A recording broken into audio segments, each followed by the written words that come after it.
अस्सलामुअलैकुम, कैसे हैं आप सब लोग। Welcome to Mantasha Imran. Welcome back to Mantasha Imran.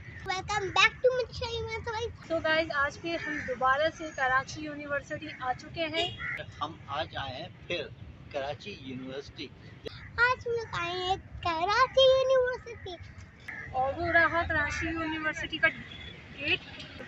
World jubilee है, मैं भी आती है। तो आज हम क्यों आए हैं तो भाई जनाब, इससे पहले जब आए थे तो हमने फॉर्म सबमिट करवाए थे डिग्री के लिए, और आज हम डिग्री निकलवाने आए हैं। तो अभी फ़िलहाल लंच टाइम हो रहा है उनका, और जब तक हमने सोचा कि कुछ वीडियो बना ली जाए, आपसे बातचीत कर ली जाए। बिगेस्ट यूनिवर्सिटी है ये, बहुत बड़ा यूनिवर्सिटी। हर तरफ बच्चे तो नहीं, बड़े होते हर तरफ गर्ल्स बॉयज़, और सबके पास बैग किताबें, और सब अपने अपने हिसाब से रवां दवां।